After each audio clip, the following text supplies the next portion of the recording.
Today we announced the Enterprise Edition of the Tesora Database as a Service platform that builds on our Community Edition. So we basically created a robust enterprise-strength database as a service offering. Makes it easy for private cloud, people trying to run a private cloud from the IT department to stand up a self-service database as a service for their enterprise end users and application developers. It includes a lot of features that are necessary for the enterprise to have a reliable database capacity. Things like we've accelerated the database replication features into this release, and so people will have early access to that. That's been something that people have really been asking for a lot. Obviously, it's an important capability within a database is replication and availability. We also have done a lot of work to make it easier to consume and easier to get up and running. Those are actually a lot of those features in terms of that ease of adoption are actually even in our Community Edition, which is available for free. And we delivered some a few months ago. Now we're having both the Enterprise Edition and the Community Edition.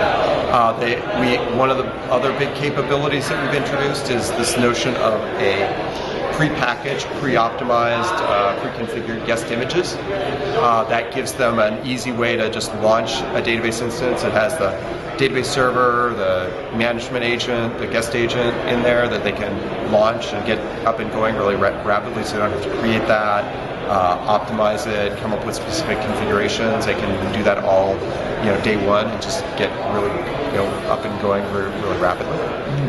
So those are kind of the big things. We want to make it easy for people to adopt Trove. We know it's one of the most important workloads in the cloud.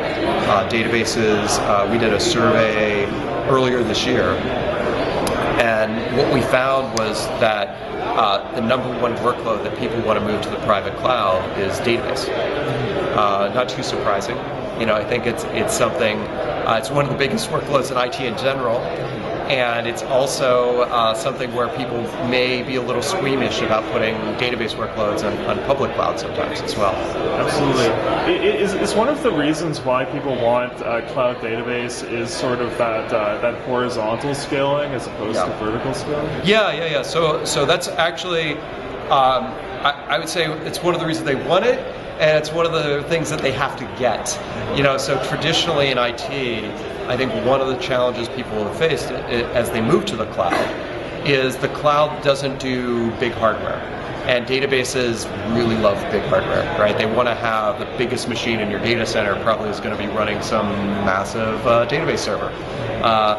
So one of the big challenges people have is when they move to the cloud, how do they actually have that work and operate efficiently in a more commoditized, self-service environment, and that's something that's really important.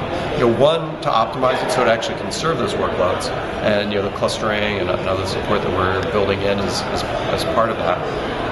And also, traditionally they have to get away from the model where, if I want to provision one of these monster servers, I have to call my IT guy.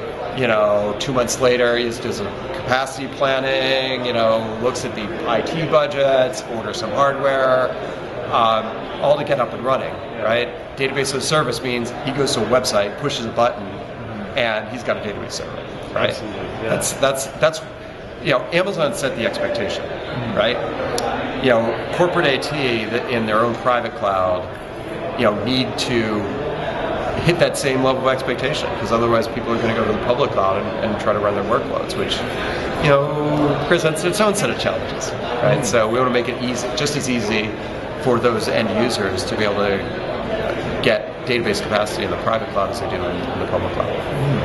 I think one of the other interesting things as well is that it's not necessarily moving over to this whole new system. Like a lot of the same database technologies can be used. It's not sort of switching over into like a whole new territory. It's sort of more using the resources or kind of recreating what you have. That's right. On the cloud. That's right. Yeah, I think that's really important. Is that most applications are built against a specific set of database APIs, whether they were building on MongoDB, or they were built on MySQL, or whether they were building on Postgres, or what have you. That's, I think, one of the really great aspects of Trove and our database as a service platform is that it supports all of those existing databases. It's not about giving you a new database or a new database data interaction API. It's about giving you a common control plane so the IT organization can provision capacity for any of those databases.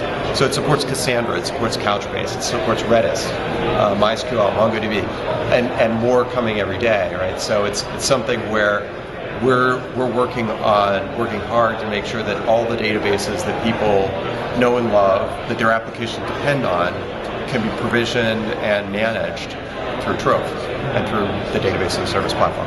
So we definitely think having the enterprise license, the enterprise level SLAs.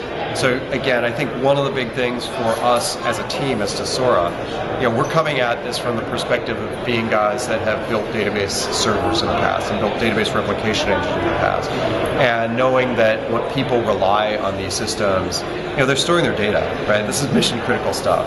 They want to make sure that that it doesn't fail. One, if it does fail, they got somebody they can call and make sure that it gets back up and running. They want to make sure the thing is tested, at extreme levels of to ensure that it really is going to work when we say it's going to work. It's another thing that I think is actually important about our value proposition, where we're coming from. Earlier, we actually announced a database certification program, and we're working with a number of the database vendors there to certify those databases into the Trove environment. So, for example, working with Percona. If you want to use a Percona server, you know that that's been tested and qualified within our database as a service platform within Trove, and then we qualify in our platform within all the major OpenStack distributions. So you have this kind of this many-to-many environment. People are adopting different OpenStack distributions. They want to know that they can rely that their database of choice is going to work properly and efficiently and reliably in those environments.